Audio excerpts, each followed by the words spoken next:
That's it.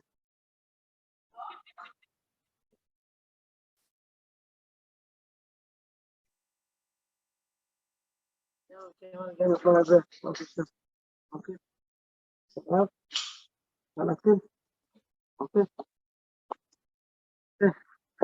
Okay, ladies. Good evening, everybody. Welcome back. We can't officially call it part 3 because it's now like we're starting all over again. And I'm sure everybody saw the title. The topic for tonight is a little bit different than what we have discussed in the last 2 shurim. Of course, a big akata talk to the Rav. Baruch Hashem taking his time from his busy schedule to make this happen for the yeshiva, to open the door. Thank you, ladies, for your effort to being here. And if you're here, that means it shows that you are serious about learning, about growing, about becoming somebody more than what you have been up until now. So we discussed what it means, the importance of a Jewish wife. But now, not so far off, we want to discuss the importance of a Jewish woman. To be honest, the first 2 shurim, the Rav and I both agree that we try to convince the ladies to send their men to learn. And I got a lot of feedback. I'm sure the Rav got a lot of feedback. My wife did as well. That Baruch Hashem, I think we made a dent. The dent we made, Baruch Hashem, and I think we left a mark. But before we really speak about a wife, before we speak about Shalom Bayit, we also feel that it's important to speak about what a Jewish mother is all about. Because you may not be a mother today, you may be a mother in a few weeks, in a few months, in a few years, each to his own. And it happens before you know it. A girl gets married today, 9 months later, Beruchim Atem. What happened? We never planned for this. Hashem has better plans. So before you know it, 20 years down the line, you see, Baruch Hashem, your children are all grown up around you, and you say, how do I get here? But that's life. It moves pretty quick. It doesn't wait for us. So much of what it means to be a great wife, much of what it means to be a great mother, it's all dependent on how much effort a woman puts into herself. We live in a generation where most of the phone calls that the Rav and I get, sure other Rabbanim who are in our shoes as well, Rabbi, my husband, Rabbi, my husband, Rabbi, my husband. And what about you? And what about you? At the end of the day, it takes 2 to tango, it doesn't take 1. Baruch Hashem, he's not married to himself, he's married to you.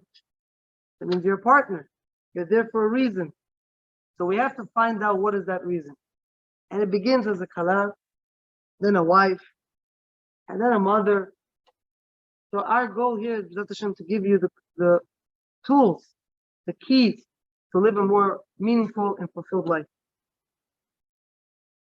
Speaking for myself, I can imagine how many times in your life, especially as a girl who her imagination takes her to places where we can't even imagine, the woman envisions her future life to be amazing.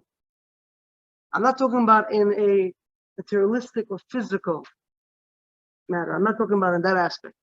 I'm talking about in the spiritual aspect. Sometimes a woman closes her eyes and says, oh, if only my husband was like this. If only my children were like that. If only I was like that.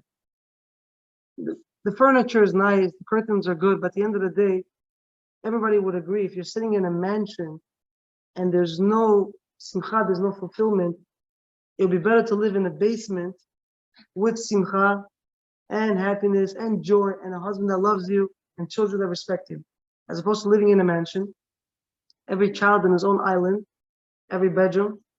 And as we mentioned before, there is a please knock before you enter. I pay the mortgage. I have to knock before I walk in. All right? Okay. And we think that's the dream. I want my children to have everything I never had. I grew up in junior 4. I grew up as an immigrant off the boat. I want my kids to have a beautiful mansion. Okay, now the kids have the mansion. They don't talk to each other. They don't call each other. Unlimited minutes to their clan. No one calls each other. No one talks to each other. What happened? We had 15 people in one apartment, 2 apartments. Everyone loves each other, respects each other. You were all up in their business. And yet, Baruch Hashem, everybody's so close. And today you would think, the more luxury that we give them, the more happier they would be. And you girls can see it's not like that at all. The way that the couples are getting married today, the ashirin, they're so wealthy compared to us when we got married. And that's me. I don't know about what the Rav can say about himself. You know, what people, huh? I'm so dry. Okay. So what I look at the Khatan and Kala, the guy's already driving a BMW before he gets married. She already purchased 5 weeks before she got married. That's gonna be better. The amount of jewelry that he bought her before the wedding is enough to satisfy her to Adnav Isrim. Talking about the value. $75,000, $80,000 worth of jewelry before the Khatunah. He's patur for the next 25 years. I'm exempt. I took care of you. I'm good. I maxed out. Now he's paying back 2 loans. The college loan and the loan for the jewelry. What else could be better? And yet, every person is today, ask a woman, how's your life? Could be better. Wish my husband was like him. I wish my husband was like the rabbi. I wish my husband was better. What? You have everything. So meaning having everything materialistically, having the material world doesn't bring anybody any happiness. The Vilna Gaon writes on his commentaries to Sefer Mishlei, he writes something very similar to what the Gemara brings down. That if a person truly wants something with all of his heart, nothing stands in his way. Meaning, it's more like in the way that a person wants to go, he's escorted. Hashem, the Maharsha explains that Hashem sends the Malachim, and they escort the person to his destination. So he says, if a woman says, I envision a certain future for myself, a life with my husband, with my children, a certain future for myself, put them aside. Myself. What kind of woman do you want to be? What do you want your children to say about you one day? What would you want your husband to say behind your back? Not in front of you, behind your back. What would you want him to say to the children about you? That's a very, very important point to think about. The Vilna Gaon says, if you really want it, if your heart truly desires, go get it. Nothing will stand in the way of it. Nothing. But you have to want it. There's a Gemara in Masechet Gittin. Rabbi Yosef is giving us, again, the Gemara has these moments where it just goes, on a tangent, gives us a Shalom Bayit, Shir, gives us a Chinuch Yeladim Shiur, just random things. And Rabbi Yosef over there in the Gemara discussing a certain Inyan, he says, I called my wife my home, and my home I called my wife. Meaning, when nowadays, Baruch Hashem, with all the emojis that we have today, so a guy can still fulfill this by writing my love and putting a few houses next to it. So now it can mean that maybe he bought her 4 houses, or meaning that what she is his home, she's his house. Every time he dials home, he's dialing his wife. That's the first that comes to mind. Because without a woman, without a mommy, there is no home. Our sages tell us that a woman can be compared to the ground. What does that mean, ground? It's a very demeaning thing to compare a woman to. No, Azal says that she's the foundation. Just like the ground that we stand on is firm, so too the mommy is the foundation of the home. The wife is the foundation. She's also called an ohel, a tent. Well, what does a tent do? It comes to protect you. It comes to shield you from everything that is around you. That's mommy's job. Mommy's job is to make sure that if there are play dates, if you're going to send your child, you have to do such investigation, like the same investigation Bukharians do before they allow their daughter to go out with somebody. Whose son is he? Who's his grandfather? Where is he from? Let's see the social security number, the bank statements. I want to see everything about them. That's how it has to be when you send your children out to go to play somewhere. My kids always ask me, Abba, why don't you send us out to the street? Why don't you send us out to who knows where? Explain to me. It's my obligation. Hashem gave you me, and I have to make sure I take care of you. You're Hashem's diamond, not my diamond. And I have to take care of you. I have to make sure that you don't get ruined out there. So if anybody wants to play, they have to go through our security checkpoint. So we have to scan them. Okay, let's see where you're coming from. We have to hear. Sometimes I purposely do this. Shabbos afternoon, I come into my living room. My wife and I start when the kids are in the backyard. I tell her, pop the window open, the door. I want to hear. with one ear. What are they talking about over there? I have to know who are we allowing into our property. But that's what an Abba and Ima, that's the job. Their tent. We mentioned in the first shiur, I think it was, that glory, we find the word glory only by someone who carries Torah. Because it's Keter Torah, it's a crown. So a person who learns Torah wears the crown. So a woman is called the glory of her home, right? Because through her love of mitzvot and Torah, she pushes her husband and her children to learn. What does she do? She glorifies the home. They said this family is very different. Why? All the sons of Talmidei Chachamim. The husband is a tzaddik. The wife, so modest. Look at her. Look at her. It's for her, it looks like it's winter all year round. She's always so modest, always so close. Look at this lady. Where does it all come from? Mommy. It doesn't come from Abba. Abba's half day of all day at work or all day at Kolo. He's not at home. Talk to the mommy. Because she's the one that puts into practice all that the Torah says. As we said it before, mommy's Torah. Mommy is the one that infuses the love for Torah mitzvot in the house. I don't think women understand how we try to focus on how special they are. I think the Rav has a lot planned for that as well, to know their worth. But I don't think they understand how important they are. Meaning, every step that a woman takes, everything she does, her children, let's put her husband aside, her children are watching her every move.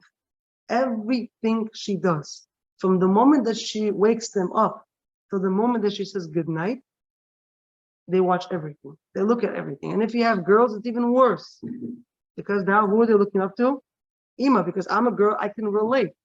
A son, subconsciously, that's what he's going to be looking for in his future wife. Right? Because what you grow up with, as much as you say, I don't want the same guy as my father, you end up getting a husband very similar to your father. How does that work? Don't ask me. But that's what it is. Subconsciously, it's always there. So therefore, if a mommy knows that she has such a responsibility, how can she take it so easily? There's a story that I came across yesterday that in Lithuania there was a certain Bet Knesset that a certain Rav was passing through the town, and he got right in time for mincha. Gets in time for mincha. He finds himself a spot and he begins to daven. Mincha is over. He walks over to the Rav of the shul.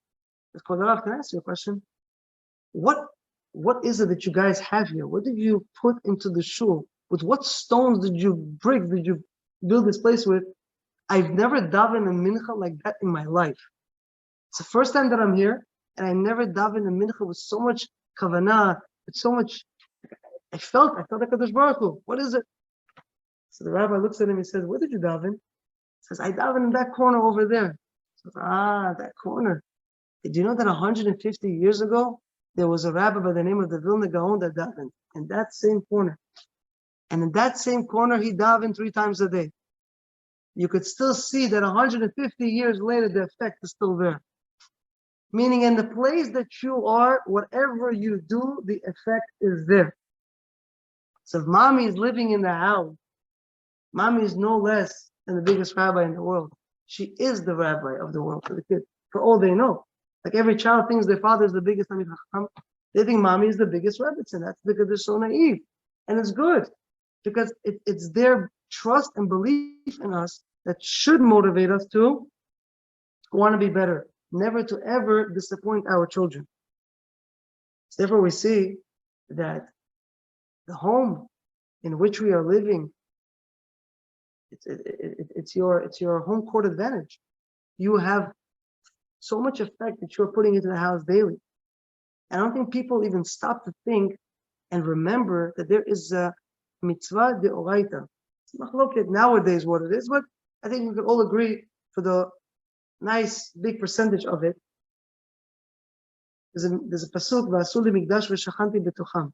Right? We know there's a mitzvah that Kadosh Baruch Hu commands Klal Yisrael that they have to build what's called a tabernacle. The Mishkan was a Mishkan in the desert. When they came into Eretz Yisrael, it was the Bet HaMikdash. After the destruction of Bet HaMikdash, so Chazal tells us that nowadays it's the miniature Bet HaMikdash, it's the Batei Knesiyot, Batei Mikdashot.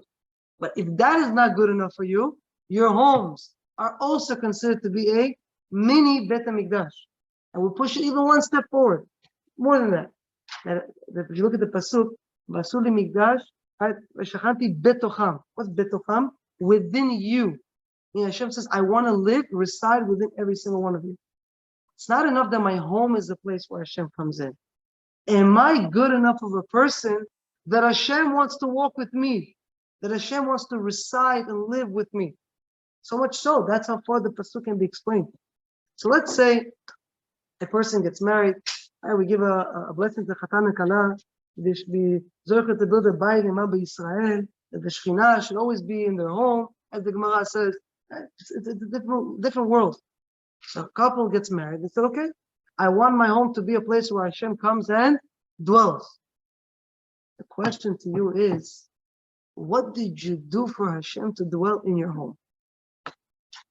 By waking up in the morning and yelling at the children as if they're in the army, get up, the match is about to go out. Right, the Rabbi can relate. Right, get up, you have literally less than a minute to get up, screaming, yelling as if World War III broke out. You think HaKadosh Baruch Hu is saying this, Baruch Hashem, that's the way to send your kids to school. They have such a successful day today. No, all they're going to remember is the terror that they go through every single morning. They're going to go through that fear. The Avdil, what the Jews have to go through concentration camps, of being woken up the same way every single morning, screaming and yelling and not knowing what the future day holds for you. So Alena, that's to be the same way. But if mommy comes, says, good morning, Tzaddik. Good morning, Tzaddik. Good morning, my wonderful one. Hashem says, oh, music to my ears.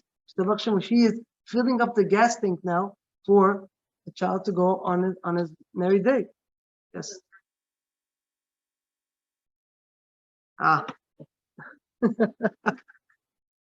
So again, when it comes to teenagers, the Rav is the expert. I'm just getting my hands wet, but I can tell you like this: a lot of it, and the Rav will agree. If we do it right from when the tree just begins, when we just begin to plant the tree, it's much easier when it's later on in life. I get phone calls just today, 45 minutes before class started. Somebody reaches out to me, telling me about this and this about their child. And as the person is writing to me all this, I said, where were you 10 years ago? I knew you 10 years ago, and I knew your child when he was only 8 years old. Now he's 18. What do you want? You didn't listen to him. The rabbi was speaking here on Shabbat every week. Why didn't you come? Why don't you hear? Why didn't you let you finish it? Now he's waking up, Rabbi, help me save my son. You want me to save your son? Do you call me to save your business? No, Rabbi, know nothing about that. So why about your son you calling me? This is your child. He's more important than your business. Take care of him. So unfortunately, for the most part, it starts at the beginning, and we strike out. But it's never too late.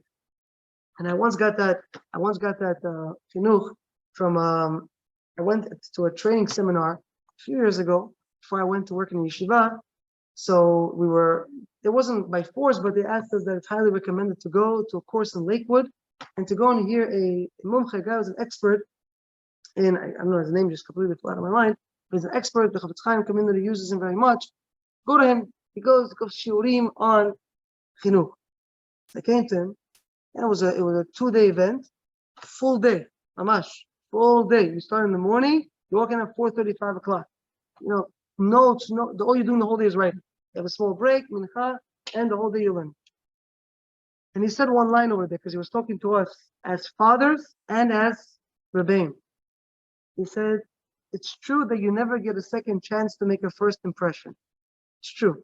When you meet a person for the first time, that first impression usually is the deciding factor. You'll be lucky if you get a second one. Usually it's that first impression. But he went and he gave us hope at the end of the whole seminar. He says that it's never too late.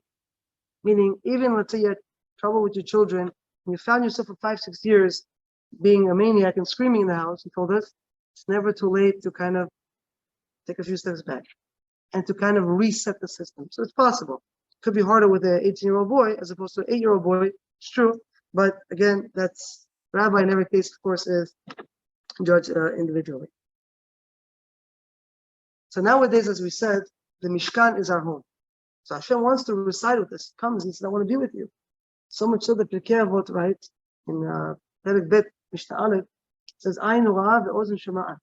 There's an eye that sees and an ear that hears. Chol ma'asecha v'sefer nichtavim. And all of your actions are written in the book. Which book? We all have our book in Shemayim. Meaning, Hashem is letting us know that there's constantly an eye, an ear watching you. So a person reads that Pirkei Avot, he says, oh, it stops with God. Stops with Hashem. That's where it stops. No one else sees me right now. However, our sages tell us that after 120 years, the walls of a person's home come to testify on their behalf. Mainly for who? For the ladies, not for the men. The men are going to have their wives testifying against them. So we're in trouble as it is, right? But the walls of the home, they're the ones that will testify in front of the Beit Din Shemana. Meaning, the woman outside was, challah event, and she would turn off the lights, make it a very romantic setting. I was only at one challah event. I came at the end. They asked me to come speak to my Ochamo's house. Out of respect for Ochamo, you have to go. So I had to go. And right as I walk in, it's because it's dark in the house. I said, what happened? I picked the wrong day. And they're in the kitchen, and she starts with them, the lady who's organizing the event. She's talking to them so as a calm, sweet. And she said, tap into your deepest creation. I don't know what she was telling them. I said, I wonder, does she talk to her husband like this all the time? She talk to her kids like this all the time? It's all nice and dandy here. On the outside, they said, look at her. She came so far. Yesterday, she was with a guy who was wearing a Harley Davidson jacket. Today, she's giving a challah event. Wow, it's amazing. Look how far she's come. But that's what we see on the outside. On the inside, we don't know what's going on. On the outside, she was very modest. On the inside, she wasn't. Not only modest clothing-wise, the way she spoke, the way she thought, the way she acted. So the walls of the home, they see everything. The cute story I saw, also I happened to see yesterday, the Chavetz Chaim was once traveling with someone. He paid a wagon driver to take him from one town to the next. As they're going from one city to the next, the guy stops mid-trip, gets off the driver, runs to a nearby field and starts to pick fruit from the field. The Chavetz Chaim is watching this. He says, hey, be careful, someone sees you. The guy throws the basket, all the fruits, runs back and says, look, Rabbi, there's somebody here. He's like, I'm sorry. Hashem is always watching. He says that Hashem is always watching. You got too comfortable in the field. He saw, nobody's looking. But Ayin Ra'a ve'ozen shema'a. There's the ear that hears and the eye that sees. Chazal tells us, so to speak, there's another category of those who can hear and see everything. Your little ones, your children. They're with their friends in the backyard. They don't know what's going on. Oh, they know what's going on. The ears are amplified. They can hear through the wall, through the safe. They can hear through everything. They can see it. When you don't think they're watching, they're watching. When you think they're hearing. And in their own book, everything is written. They write everything. And we know they're sponges, children. Everything. They remind you things that happened that you think, definitely would have forgotten about after 3 years old. No, still remembers it. Why? Because they're so pure. They don't have the shtiyot that we have to deal with throughout the day. They're pure minds. And their eyes see and the ears hear, and everything is written. And I think there's a point that we constantly try to make over here in the shiur is that it's up to you, ladies. The way your husband's going to be, the way your children are going to be, your sons, your daughters, the future generation is all up to you. And Midrash tells us that in every situation we found the men making a breach, meaning making a hole in the wall, the woman always came and closed it up. That's a woman. So a woman said, that's my life. I walk into the house, it's a mess. So he made a breach in the cleanliness of my home. So what is she doing now? Sweeps everything up. So you see, where's that coming from? It's a woman's natural tendency to fix that breach that was made by the man. As the Midrash says. Give you a few examples of where we find in history where women came to the rescue of Klal Yisrael by the golden calf. All the men were what? Ready to throw in all their gold. They did. They threw all their gold. The ladies said, you're not touching me. So what did they have to do? They had to rip it off them. The ladies didn't want to give their diamonds and their jewelry. They said, what are you guys doing over here? We have one God. And the men didn't get it. The men threw it in. They were so thirsty for a new leader, and they messed up. But the women were the ones that tried to fix the situation. By the spies. Just read about the spies, right? 2 weeks ago. The spies come back with a negative report. And right away we find also in the Torah, the daughters of Tzlofchad came to Moshe Rabbeinu and said, we want an inheritance. We want a part of that land. That land these spies spoke about so negatively. We want that land to show to everybody that it's a beautiful land. It's a beautiful land flowing with milk and honey. Don't listen to anybody. We want it. So much so. You've never seen it. How do you know it's so good? No, it has to be good. Because we know Hashem is Kula Tov, is great. The woman's natural desire to be what? To be good. In Mitzrayim, we find the midwives, Shifra and Puah, right? Yocheved and Miriam. What do? Paro said, annihilate all the children. What do? They saved the children. That was their job. They saw a breach. They saw somebody's trying to bring destruction to the world. I'm going to save them. What do? They stuck the children. They saved their lives. The Midrash tells us another way that the women were able to, again, come to the rescue. We know that Paro gave a very, very difficult labor to all the men, to the point that the men did not come back homes. They would pass out in the fields. Imagine passing out in the field. As tired as your husband can be, he still comes home, not at the end of the day. And in Mitzrayim, never came home. They were falling asleep in the field. So just reminding me of the story that my Rosh Kol said about the Chazon Ish. They came one morning, they found the Chazon Ish by the floor of his bed, right next to his bed. The bed is right here, he's on the floor. So they asked, what happened? Why are you on the floor? He says, I was learning last night, and I got up to go to the bed. And if you want to call it crawling, you can call it crawling. That's exactly what it was. I didn't have enough energy to climb the bed. To that point. Why did my Rosh Kol say that? He said, nowadays, the young guys are learning Torah. They come at night to sleep. They take their pillow. They hit a couple of times, make sure it's good. They put it on. Where's the second pillow? Right, they get in, then they, turn it on 15 times, and then they fall asleep. The Chazon Ish very early. So see, Avdol over here, the same thing. They were in the field, and they couldn't make it. So what did the woman do? The woman said, let me remind them why it's worth to save your energy and come home. She would beautify herself. She would take her shiny copper mirror, and go to the field. And she would come and she goes, my love, I brought you food. And Miskin, his face in the dirt, Miskin couldn't get up. He was so out of it. So the Midrash says she had to lift up his head to tell him, look in the mirror. Do you see me? Do you see us together? Did you forget that we are one? That you come home to me every night? And Chazal says it's because of these mirrors that Klal Yisrael continued. All the future generations came into being because of these copper mirrors. And they were so holy in Hashem's eyes that when we came to donate the utensils for the Mishkan, Hashem said, go to the ladies and get those coppers. Take them. Moshe Rabbeinu didn't want to take them. He says, it's a tamara, it was used for beauty. Hashem said, no, that's the one I want to take. Klal Yisrael is Klal Yisrael because of them, the woman. They could have said, again, he's in the field. Again, I'm not important enough. Again, he's 5 minutes late. She could have said that, but she didn't.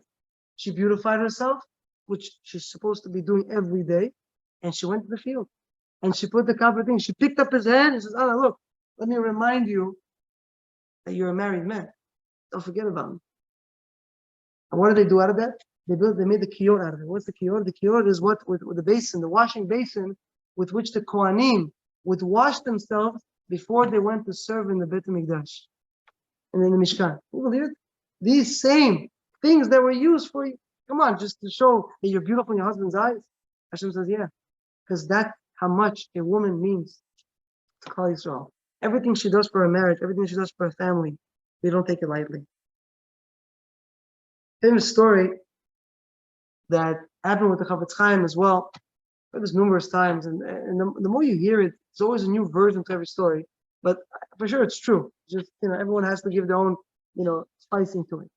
But overall, the general message is as follows: a couple comes to the Chafetz Chaim with a baby who's 30 days old, right on the day that they're supposed to be doing the Pidyon Ben. It was the firstborn.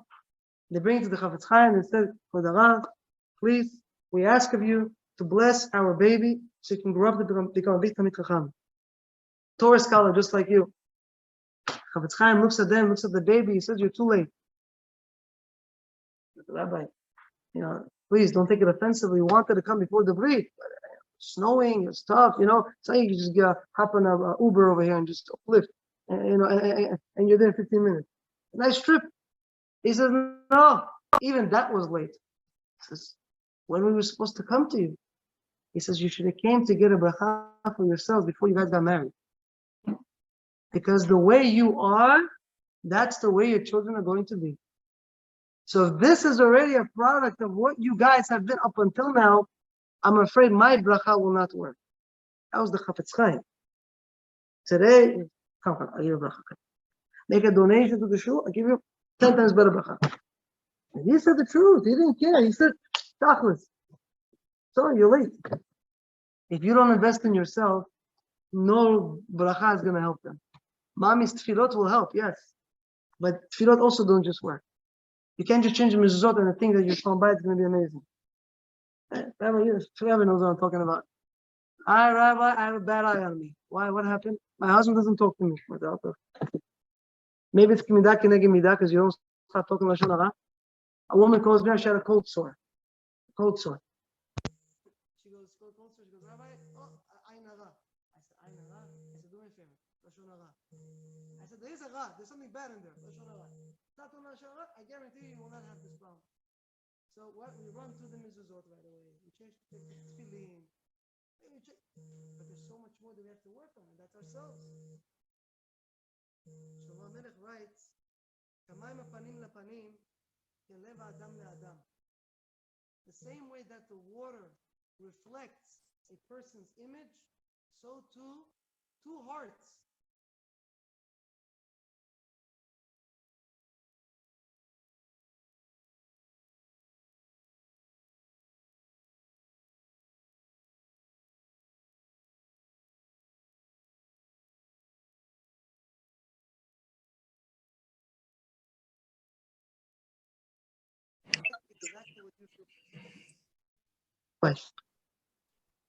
If you look, think about it, if you look into a mirror and you're screaming into a mirror, that's the same image you're going to get back.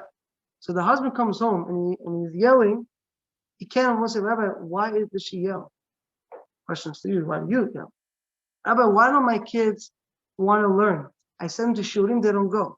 Because every time your husband goes, you try to prevent him from going. So now when you realize that the child is 16, 17, right? And this I get all the time, the same fathers that never learned in their life. Take my son, brainwash him, Rabbi. But up until now, you made fun of the rabbis for brainwashing people. Now, when your son is walking home with a Spanish girl, now the rabbi needs to brainwash him. Why? Why? Why does it have to be that way? Let's start earlier. Let's start when they're just born. Let's start even before then. As somebody said last night, we were talking with the Rav, and somebody alluded to this. So, Rabbi, people are getting married. I don't know what are they thinking? And truth be told, I wanted to mention to the Rav, I think it would take maybe anywhere between 7 to 10 years to properly train somebody to get married. And even then, I don't know, it's a lifetime of work. It's a lifetime of work. Because the longer you live with somebody, the more comfortable you get, the more you start to know about them. The children are growing up. The children are affecting your marriage. There's so much to learn. But at least give them something before they get married. And yeah, what? They think the hardest thing is to fit into the dress. So she's on this weight loss program. She thinks that's her misud nefesh for him. She goes, I did it for you once. Leave me alone. That's it. That was it. She did check. She said, I lost it for you once. He also misud nefesh misken. This guy, like we said, he walks into marriage with loans. He has to pay off the wedding. His parents didn't want to pay. He paid everything for himself. But they think that was the hardest part. No. The hard part just begins now. And the more you live with somebody, the more you start to reflect each other's heart and feelings. There is no one better that reflects your heart than your children. When they come in home into the house and they see mommy smile, they know when it's genuine or not. And you're right, when they're 2, 3 years old, you can brush them off. As they get smarter and older, teenage years, they know. And if there is true love and everything that they ever need in the world at home, then they will be crazy and foolish to leave the house to find it somewhere else. The problem is that nowadays there is either we have no love at home, or we have what's called non-genuine love. It's not the love that the child needs, and therefore what? Find it somewhere else. Mommy, you don't respect me. I don't respect you. I sent you to school. 1 second. Why is the child saying that? Ask him why. Because maybe the way she speaks to the father is not proper. Maybe she doesn't even respect herself enough. It's also another big thing. You have to respect yourself first for others to respect you as well. You can't love somebody if you don't love yourself first. There's truth to that, a lot of truth to that. So if we want our children to reflect the good, so why not become the good? If you want your children to have midot tovot, you want them to be well behaved, you want it to be that when you pick them up from camp or from school, the Rabbi says, I ran out just to say, thank you for such a wonderful child. Thank you. You don't usually tell to a father or a mother who aren't there. You tell to a parent that are present, that are full time there. Not in the house. Listen carefully. It could be physically in the house. And most women know what I'm talking about. The husband is home, but he's not with her. He's home. He's in the bathroom, in the cave. He's hiding there, marinating, right? Or he's somewhere in the backyard. Or he's in his car hiding. Who knows where? But he says, I'm here. What do you want? I'm within your Talad Amot. I'm within your 6 to 8 feet. What do you want from me? But you're not here. Children have the same claim. Mommy, you're talking very nicely. It's not here. You don't believe in it. When you send us to yeshiva, are you sending us to yeshiva because you know what yeshiva means? Or because you don't want to be the outcast on your block? Or that all your siblings are sending to yeshiva, you don't want to be that one that's sent to public school? Are you sending because you really know the value of yeshiva? Do you really feel that it's an honor to be in yeshiva? And the children know that. They see all of that.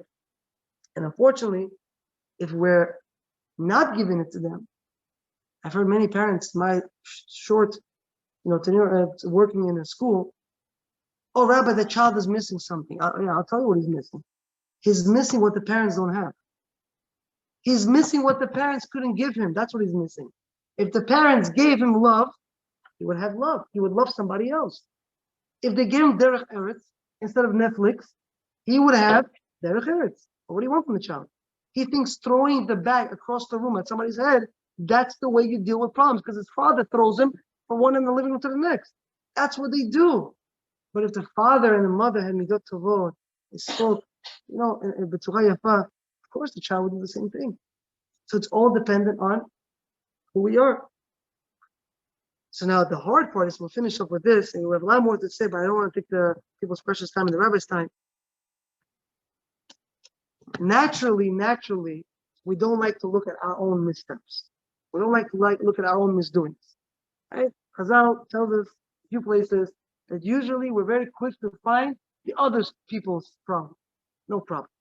So let's use it here. Walk outside. Go pick up.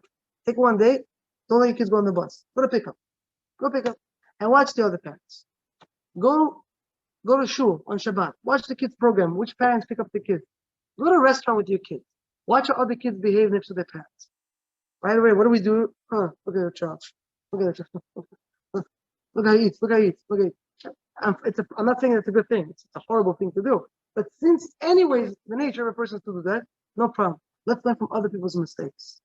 Let's learn from that father that I mentioned to you a few minutes ago that called me now and says, save my son. Save your son. Where were you?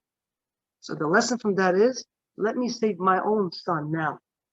So 10 years down the line, I'm not calling Chas v'Shalom the Rav or anybody else saying, save my son. You look at other people around you. You hear about the intermarriage. You hear about all the other garbage that goes on in that community. The Baruch Hashem, your ears are very innocent from. As much as you think you know, and I'm sorry to break it to you, you don't know. Because when it comes to the table of the Rav, when that becomes, mine's maybe the smorgasbord. The rabbi gets the main course. Me, I get the schmorgs. The easy stuff. But if you only hear what goes on in that community, where is it all coming from? The lack of proper chinuch. The lack of investing time into yourself. You mommies owe it to yourself. You as wives owe it to yourself. If you're anyways getting married, if you're anyways becoming a mommy, why not do it and have some fun? Why not do it and walk down your child down the aisle and have such sense, such feeling of nachat? Why not? Why not? You owe it to yourself, no? 9 months you carry the baby, sleepless night. They never say thank you. At least they don't mean it until they get much older. Why not do it right in order for you to have a more better life? Yes.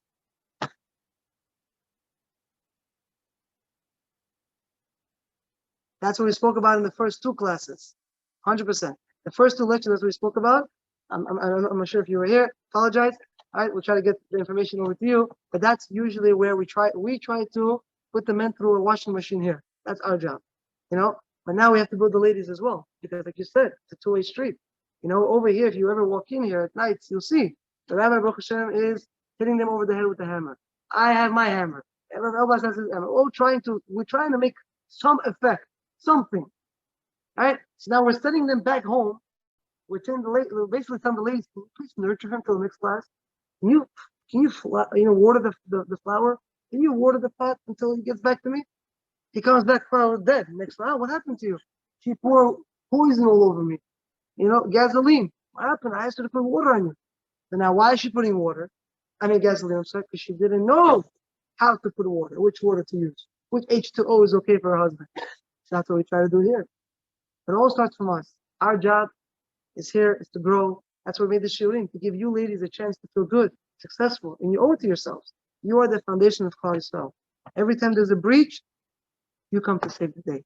So B'ezrat Hashem, we'll give over the mic to the Rav, and hopefully we'll continue, at the next shiur, a little bit more to what we have to say. Thank you.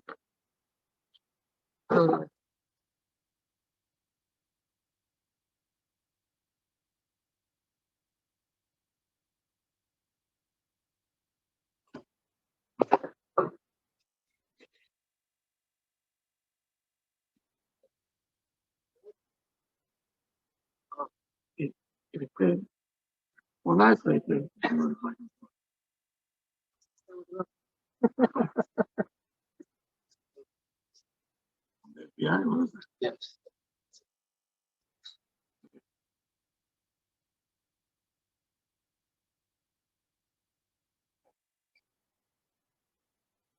I heard the question. I think it was you, teenager, and I heard yours. What's the part of the man over here, right? Okay, that's good. Our job is, we hear all day long symptoms. And it's the same symptoms over and over again. My husband is like this. My husband doesn't care. He's on his phone. Even if he's home, he's not home. If he talks to me, one eye is on his phone, one eye is on me. Right? It's the same thing over and over and over again. And how much can we hear the same thing? Yeah? It's the same tape.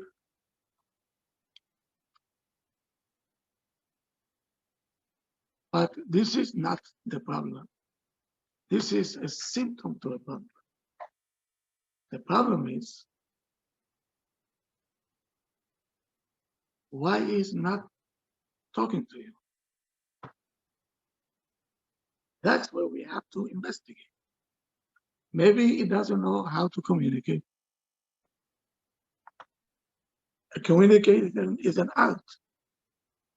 And you have to know how to say, what to say, when to say, how much to say. Yes? It's an art? Okay, good. So actually what we're doing over here is not so fair. You know what? Because we're throwing things at you, we're teasing you, and we're sending you home just, and you don't have no tools even what to do with that. So I'll tell you what, usually I'm doing. I'm coming, I'm saying what I have to say and say. We have to make a workshop. So we go detail by detail. My child is this. I have an 18-year-old child. What should I do with him? is that everything will be taken care of. Did we doing it? Okay. So once I gave a lecture somewhere, I said, okay. They told me, wow, we won't. I said, okay, I'll start a workshop with 10 couples. We didn't find 10 couples. So they don't care. They think they care, but they don't care. Why?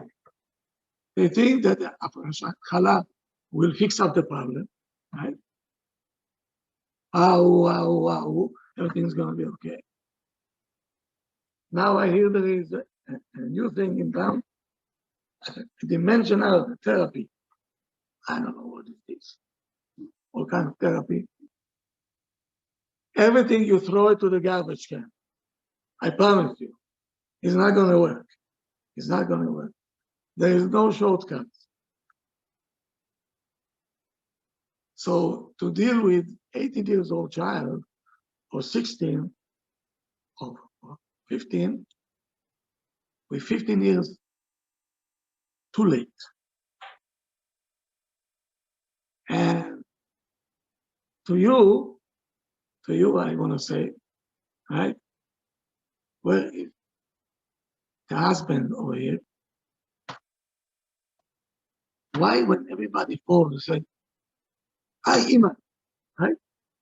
Did you say once, Abba, but busting this Abba?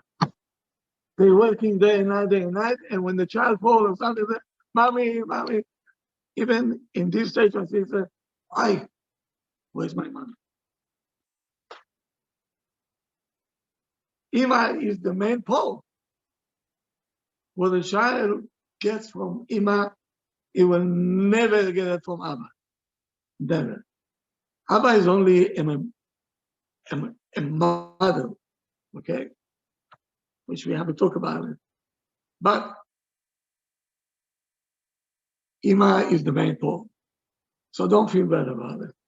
Actually, it's a privilege, okay? That we don't have. That's called discrimination, actually.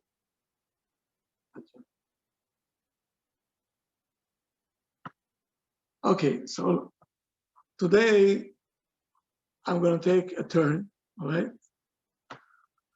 And we can tell you that you have to be good and everything else. How are we going to do it? Let me go to a little bit underneath, okay? What's the problem?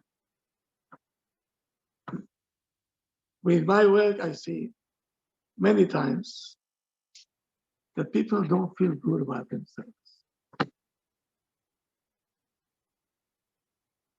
We don't feel good about ourselves. I have to impress everybody. Yes or no? Do we?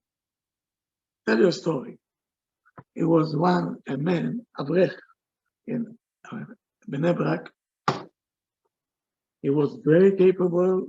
He got into a college that not easy to get in, but he felt that he is not that talented, and his friends are not exactly like to associate with him. He felt a little bit low self-esteem.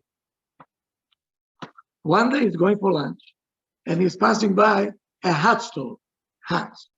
He sees one hat, and he says, wow, I like this hat. He walks in, he put the hat on his head. He said, why? That's very good. He didn't ask his wife.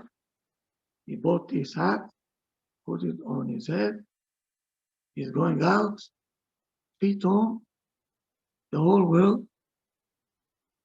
He wants to cross the street. A car stops. He goes back to the yeshiva. Everybody said, Moshe, where were you? We need to ask you a question. Where are you? He said, the hat is working. The hat is working. He comes home. His wife, hi, how are you? I said, oh, He said, let me go to the mirror, see how do I look. He goes to the mirror, the hat is not on his head. The hat is not on his head. He said, where is my hat? Where is it? And I said, wow, when I paid, I think I forgot it on the counter over there. Now he didn't sleep all night. In the morning, first thing he goes to the store, right? And the hat is right there. So what happened from the moment that he went out of the store and he felt so good? What happened? Maybe you can explain me. What?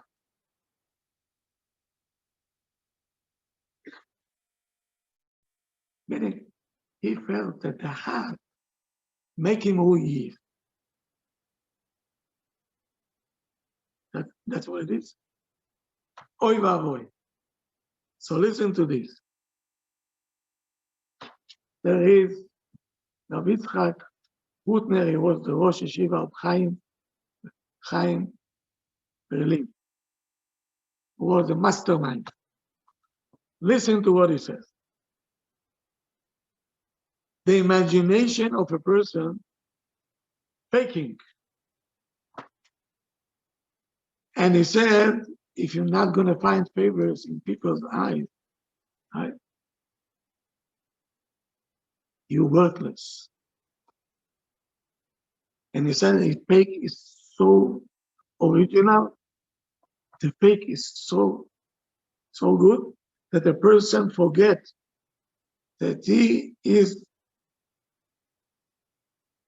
in your case, you're a daughter of Hashem. Do you understand what I'm saying now? Or do I have to scream louder than that? You are the daughter of Hashem. And I'm saying it to your husbands. You know that? The husbands that learn in my class, I'm telling them, my advice to you, be nice to your wife. Because every Abba cares for his daughter. And you're starting with the daughter of Hashem. If she gonna cry, you're gonna have to pay. Nothing will help you anymore. Hashem will get back to you. Okay? Where is the importance? Once they were asking the Admor Mikarlin, what is the biggest thing that a person can do? I'm asking you now. No, come on. What is the biggest thing that you can do? Huh? Everybody. Adultery, okay? Worse than this. Huh? Worse than this. Worse. You're not going to figure it out, okay? So he said, they were asking him. He closed his eyes and then opened up his eyes and said, the biggest thing that a Jew can make is to forget that he is the child of Hashem. That's the biggest thing.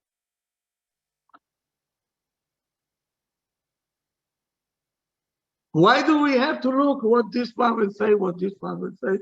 And that's why we're sending our kids to, sometimes to the wrong institutions, because my friend's sending, this sending, if I'm not going to send, nobody will look at me, and so and so and so. And that's where all the balagan start. Right over there. If we will feel good about what we're doing, who cares?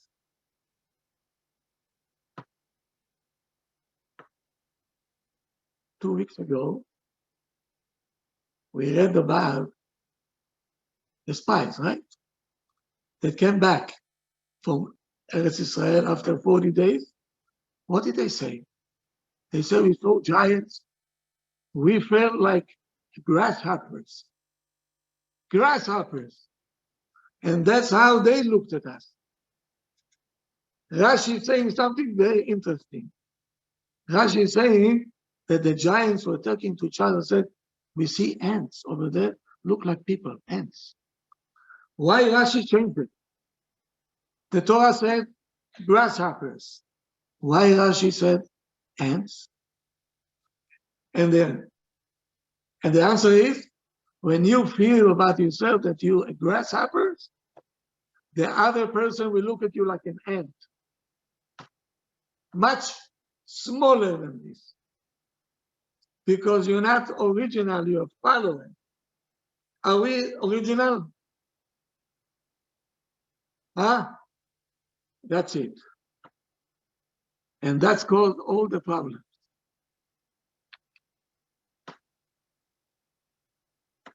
I'll tell you a story, okay? About me. My daughter was in Yaakov over here, 7th grade. 7th grade. It was now the season of bat mitzvah. Every week, Abba, have to take me to bat mitzvah. This bat mitzvah, that bat mitzvah. Okay, Abba will take you. Okay, fine. One day, she came, Abba, tonight I'm having bat mitzvah. Okay, where is it? Young Israel of Hillcrest. I'm talking to you more than 30 years ago. Young Israel of Hillcrest, Abba, can take you. I said, should I take you? He said, no, there is people coming. We are carpool. They coming to pick us up. Can you bring us back? Because anyway, you're not going to sleep that early. I said, by all means, I come to pick you up, not a problem. Pitom, she threw a line that I froze. She said, Abba, don't come with your old car. Come with the new one. Why? He said, my friend will laugh at me. Please, Abba, do me a favor.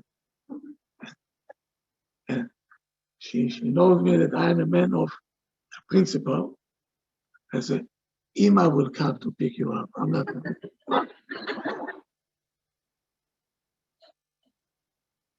Because I'll come Dafka with the old car. And then, when my wife came back, I told her, we have to talk. She said, yes, I know we have to talk. I said, this is not going to continue. Because if this is what's going to happen, she will not know who she is. I know people, 70 years old, they don't know who they are. They're living for this one, for that one, for this one, for that one. And that's what it is. Do you know who you are? No. And this has to stop. So I researched and I found a school far away. Then it used to call Tapenu. Now it's called BBY. And Bnos Beis Yaakov it's called now. Then it was Tapenu. It was, you know what? But my old car, when I came to the school, my old car was like a Rolls Royce next to the cars that they came with. That playing, you know. I said, oh, very good. I go, okay, here you're gonna feel very good. No pressure, no clue. Be yourself. Be yourself.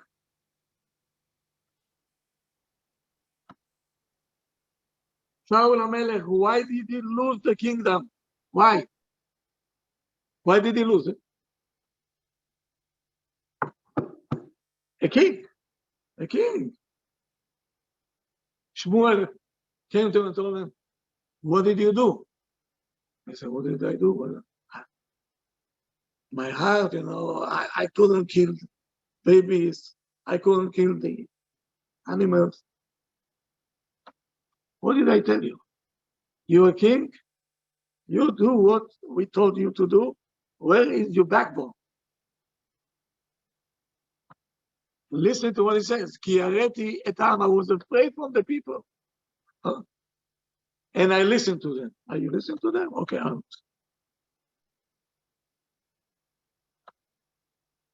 When we want to raise our kids, we're raising them according to what we want or what people want. Say the truth. No?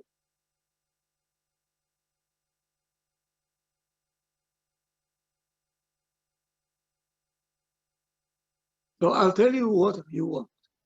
You want a child to be arrogant, right? Like you're saying to your child, this Shabbat we have guests. Please behave good. Did you tell him what does it mean to behave good? No, he doesn't know, right? You have to behave good. So you think if you throw a salad on the head of the sister, it's not the end of the world. No. Did you explain him? No. Do you understand your child? Here we go. Let me make some show time. You woke up late. You in your bed. Malka, you have to get dressed. The school bus is coming. And you, the captain, you're still in bed. Like me, a captain, I say, guys, the Arabs are here, go fight, I'll come soon. That's how it sounds. That's how it sounds. And now this child, Ima, finally, she gave him to the bus. Cereal is here, milk is here, eat it on the bus. He comes to the bus, Mr. And Ima, did you wash your hands? Yes. Did you brush your teeth?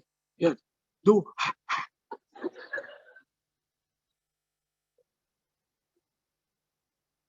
From the moment he opened his eyes, investigation and order, command, a child. Now you get on the bus, the driver, Mr. Rodriguez, sit down, fasten your seatbelt. I'm going to tell the principal. Boo, boo, boo, boo, boo. Now they go finally off the bus. The principal is there. Nobody should stand by the hallway, get right into the classrooms. Orders.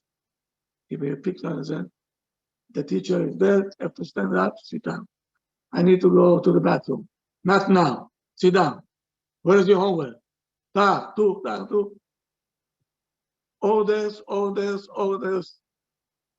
Then he goes back home, back to Rodriguez. And then he comes back home. He must have came out of Russia, right? Standing there. Hey, hello. This is not a park over here. Put your jacket over there. The book bag over there. Hey, hello. It is Sudan. Buena. Put it there. But Miskin, he said, did I came home or I came back to the army? And then you're saying, why they acting? Why they acting? Of course they will act.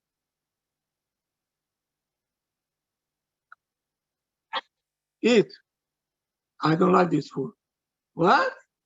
So you know they were going. I stood up 5 hours. Look, I have veins.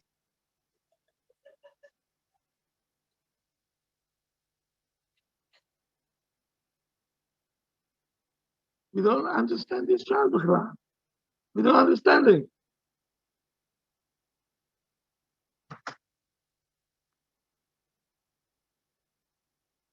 Imagine you come into a restaurant, a fancy one, and they say, where is the menu? I said, no menu. You eat what we give you.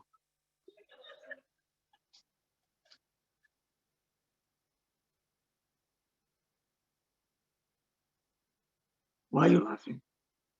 That's your house.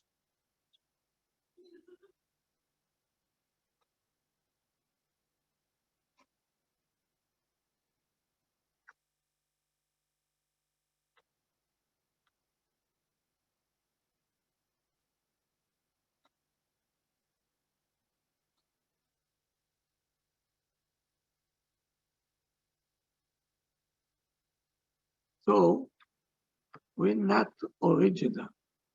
We're looking what this one is doing, and we're taking our kids to the wrong places. To the wrong places. So of course, when they will become teenagers, I don't want to be in your shoes. Even us,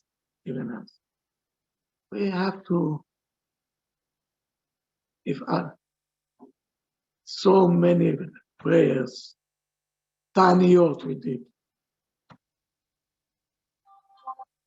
extra, and we prayed at the court, what we didn't do, everything, and maybe we'll be successful because the temptation outside is so big. Everywhere that you go, there is obstacle that a child not able to even to stand by. So today to pour love on the child, when I have a workshop, how to raise kids, the first class is like 10 classes, now it became 15 of them, and you're only scratching the surface. 15 hours, we're only scratching the surface. So the first one is, do you love your child? Everybody looking at me like I fell from the moon. Do I love my child? Of course I love my child. Yeah? Let's make a test. Okay? You ready? Yeah? Yes or no?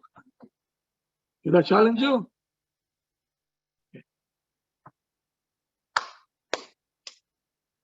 I'll tell you what I saw in my own eyes.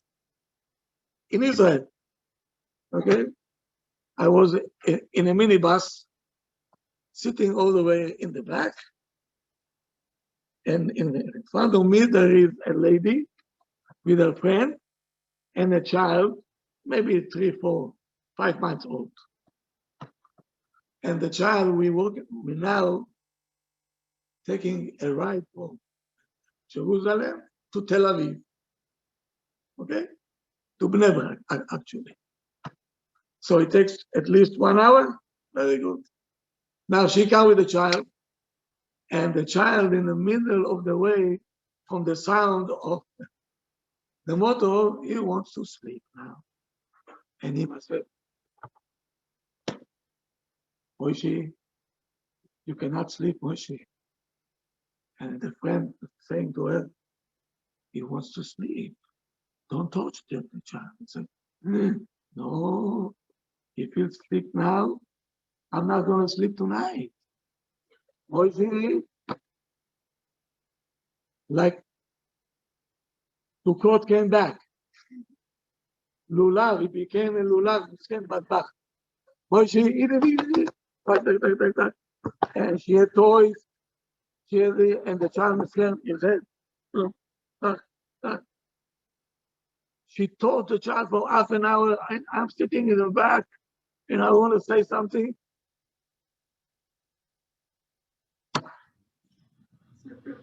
When the ordeal was and she said to her friend, but your child wants to sleep. Let him sleep. He said, are you nuts? If he'll sleep now, I cannot sleep tonight. But you're crazy. I need koach, I need this. When we went off the minibus, I told her, excuse me, I have to tell you something. He said, okay. I said, I think you need to take some classes how to love your kids. No way. Have a nice day. And I turned around and I left.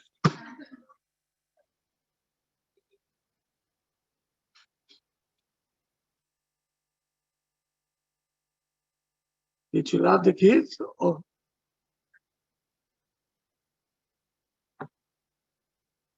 many times I'm saying to parents, stop calling your kids, let them live. They just got married.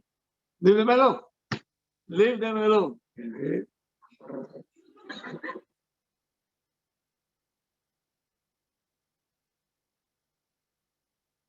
Leave them alone.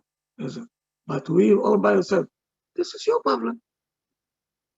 You raise your child. You don't have now relationship with your husband. You had 50 years to create relationship, and the relationship, the communication was who, so. That's the Bukharian communication. Hey, woo, so. Very nice way to communicate. So now the kids left, and the parents got, who are you? Who are you? I don't know you. So she's saying, I stay there with this lunatic because of my kids. I didn't want to leave them alone. So now, here comes a lady, took my child away from me for free. She didn't do anything. And I'm going to leave them alone now? Every day she's going to call. Did you eat? Did you sleep? What she cooked for you today? You become one. Leave them alone. Leave them alone. That's what happened when you don't know who you are. When you don't know what to do, that's what happens. So,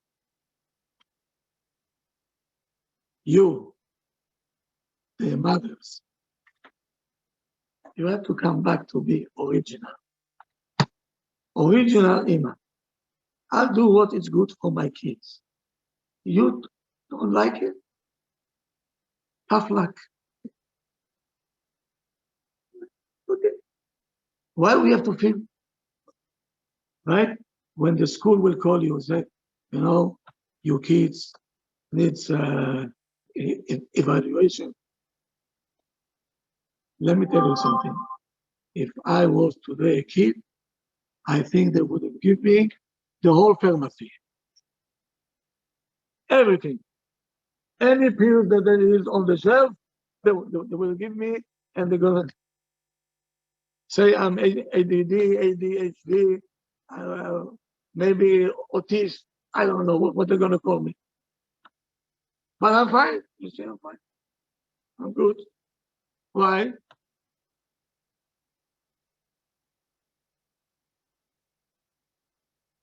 You don't lose yourself.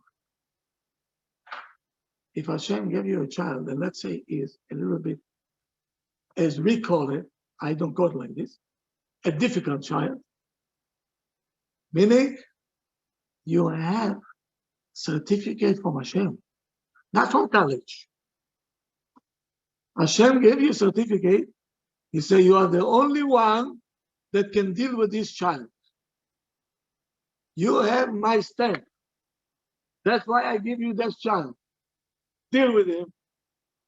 Be patient with him. Don't listen to what people say. Your parents coming. What kind of chinuch is this? You sit on the table like soldiers. What is this, you kids running all over the place?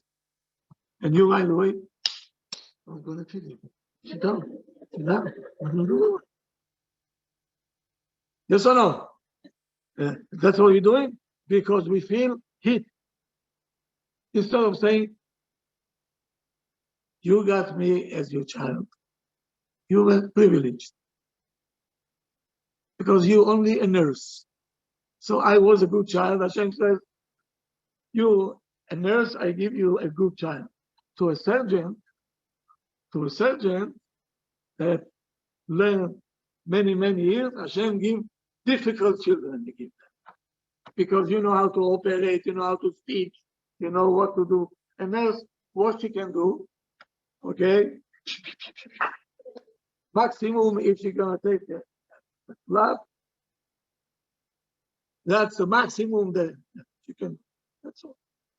So if you have good kids listening to you, they're sitting nicely, open up your mouth. go to sleep, you go to sleep. Oh, it's a beautiful thing. You're a nurse. Maybe a nurse. Maybe. But if you have kids jumping all over the place, up and down, breaking, don't want to do homework, but again, Hashem says, okay, very good. You are the expert. Do you believe in yourself that you're the expert? Or we say, I was such a good child. I didn't do any problem to my parents. Look what kids I have. My sister, she went kacha. She drove my parents crazy. She has such a good child, such good children. What did I do? Your head is upside down. Your sister is a nurse. Hashem says, I'm not. I'm going to give you tough cases. For you only do this. Go on the scale. Okay, the doctor will come to see you. That's what you can do. But you, oh, Hashem says, yeah, you're a surgeon. This how we feel about ourselves? Say the truth. You have a teenager, right? Do you have a teenager? It's a problem. No. Okay, good.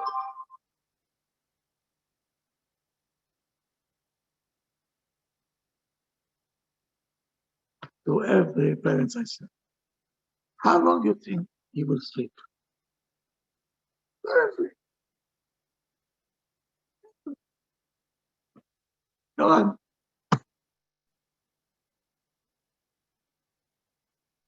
It's going to end, no?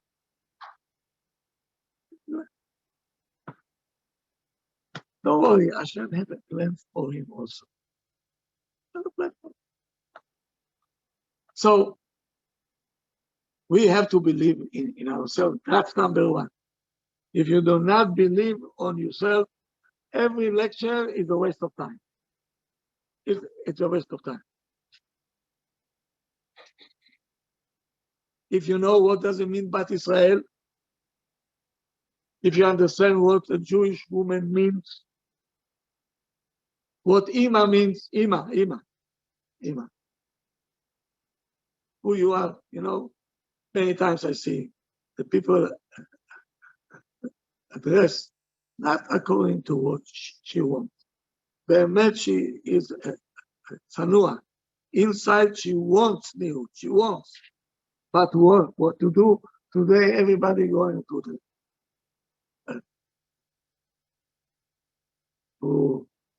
buy. So now we have a new style. Yeah? A new style now. It used to be up to here. Now it's up to here. I'm going to ask why.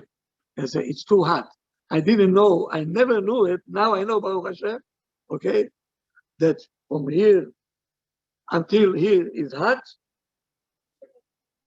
5 inches is cold. That's very interesting, by the way. Okay. Just when you learn psychology, every piece of a garment that you put, it will take me 2 seconds exactly to tell you where you are. If you're happy, if you're not happy, what kind of mood are you, and so on and so on. Hashem created you, and it's make a big influence on the kids. Don't think for a second, no. Me as a child, until today, I remember it. One time I saw it. My Savta, a grandmother, she wanted to comb her hair. She threw everybody out. Her daughter, she threw out. The daughter. She said, I was asking my father once, did you see once the color of your Ima's hair? He says, never ever. He said, I don't know even how her hair looks, how long it was. She made sure we're always outside. Get out. Today, Ima coming home, take this week. Finally I'm home. Oof. I wish I don't have to wear this. Okay, good. What do you think will happen to the kids? Then we think, okay, we'll check, like the Rav says, we'll check the mezuzot, the tefillin, the husband's fault, right? You're not going to pray on time and everything else, but you don't know that the kids always be with you, not with the husband. Ima, that's what they see all the time. So you can do this, yes, according to the halacha, yes. I didn't say no. Tight, right? Tight. If I say tight, no, I will mark you.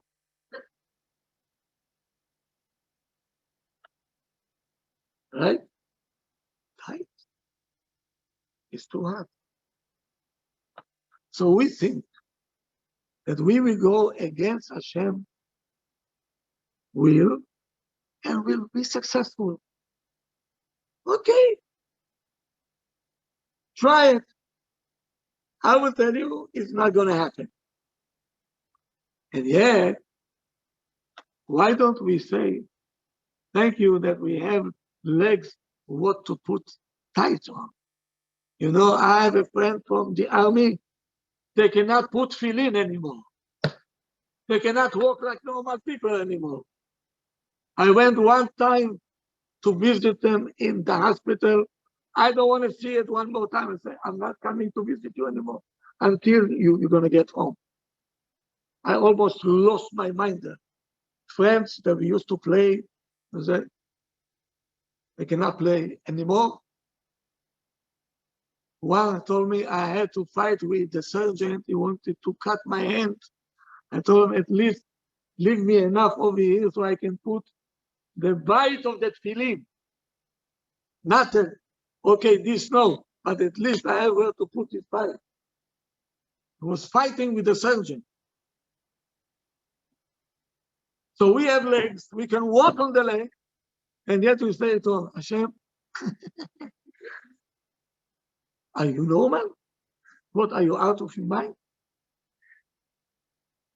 I will put 5 times. Thank you, Hashem, that I can walk.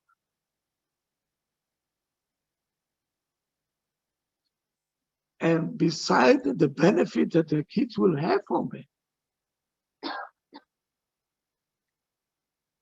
no, I have to look nice. How do I look?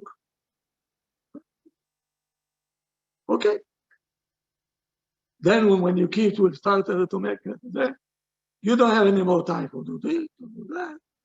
Then you're gonna run like a chicken with no head. Somebody save my child.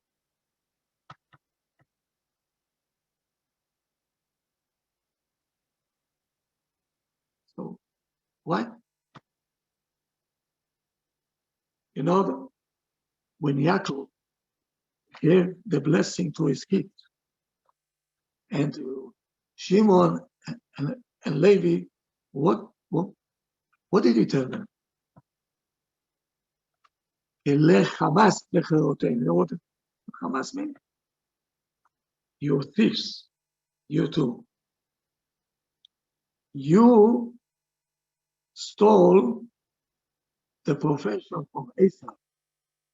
Esau is a king. Esau is a killer, is a murderer. You murdered 24,000 people, you too. Where did you learn it? In my house. In my house. Who taught you how to hold the sword? Your uncle. Yes? You stole it from your uncle. Meaning you're not original, you forgot who you are, where you belong to.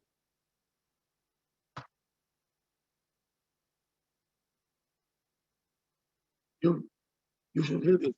You know, when we came to the course of psychology in the army, they taught us. Here comes the professor,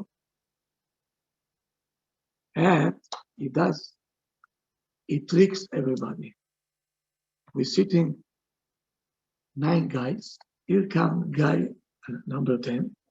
He wants to join the course, but he have to go through a test. What's the test? I'll tell you the test. He dims the light. He has a screen. He put 2 lines, one long and one short. And he's asking everybody which line is long and which line is short.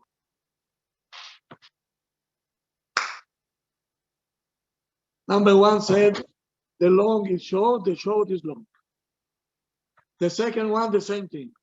Third one, it was a setup. The third one, the fourth one, the fifth one, the newcomer, take his glasses.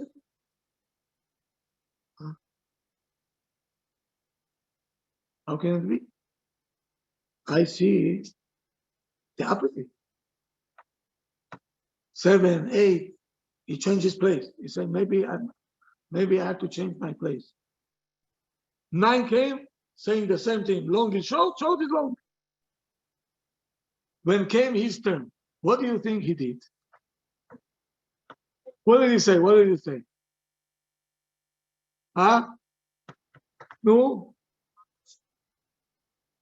He said yes. He said what everybody else said. Okay? And right away they put the line on and said, why did you say it? He said,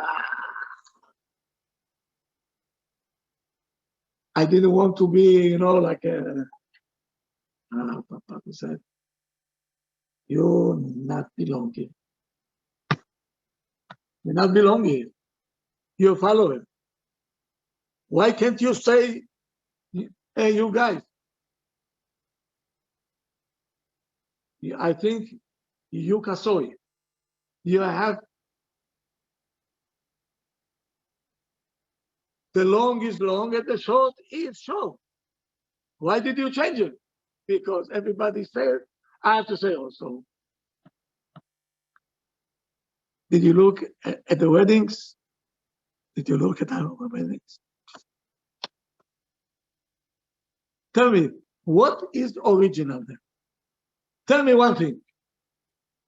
The Kiddush, that's original. You didn't see original yet. Dang, diggy, ding, diggy, dang, diggy, ding. That's a chuppah. Oh, the actual ceremony. Yeah. How long it takes? 10 minutes. When I used to go to Elite Palace to inspect the kashrut, I used to see the couple they're going to get married in 2 weeks with instructor. He teaching them how to dance, first dance. Takoi. The way. This way. And I'm sitting around them. Are they really? That's the way they're going to dance to the Bedin to get a get. He's teaching them already how to dance there. But there is going to be completely a different dance. What do you do? Where did you learn all this? Where did you learn all this? In Russia? No. In Israel? No. From the goy. And then we say, why are kids acting like a goy, talk like a goy, right? A child calls his father, Pops. What Pops? Pops. What is a popcorn?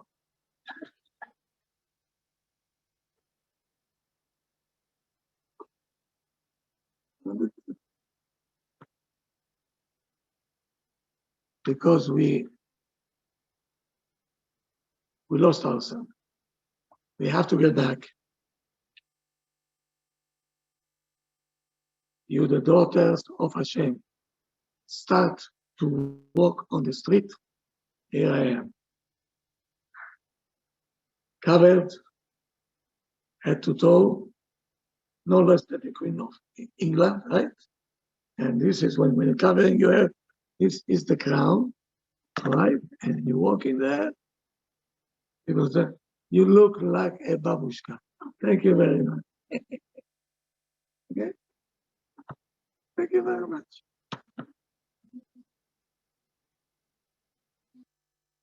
Once I did it to my own child. I used to go to Arizona every month to speak. One of my boys, come with me, I'll take you. So now it's too early. So I had to put that tefillin on the plane. All going, but not stop. They're going there, mamash. It's rednecks. Rednecks. And I took my two tefillin. My son saw it, said, Abba, don't put it over here. They're all gonna say, okay, be proud of yourself. He said, Abba, I'm going to the bathroom. He went to the bathroom. He did not come back. My own child, he didn't come back. And I took my time and I see everybody come. And they asking the student, what is he doing? He said, he's a Jew, he's a Jew. Okay, I put my talit on top of me, I prayed, long one. But after, I'm praying. I'm done. After this, my son came from the factory, so I finished. He came. I don't know, where were you? Say, about my stomach. Okay, sit down. Excuses. Okay. Chicken. Then come, all of a sudden, the students come and said, can we offer you a snack? I said, no, thank you. I have my own food. It's kosher. See, you. Pithom they started to talk. Right. That was not the end yet. We got to Phoenix. The pilot came out. He's saying to the manager, let the rabbi goes out first. My son and me, Kacha VIP, VIPs, and we're going down, and the pilot, I'm looking and said, what's the privilege? He said, I saw that you're playing. I saw you. It was one of the best flights I ever had. He said, no turbulence, no gloom, probably because of you. So you go out first. My son, I told him, okay, Abba, okay.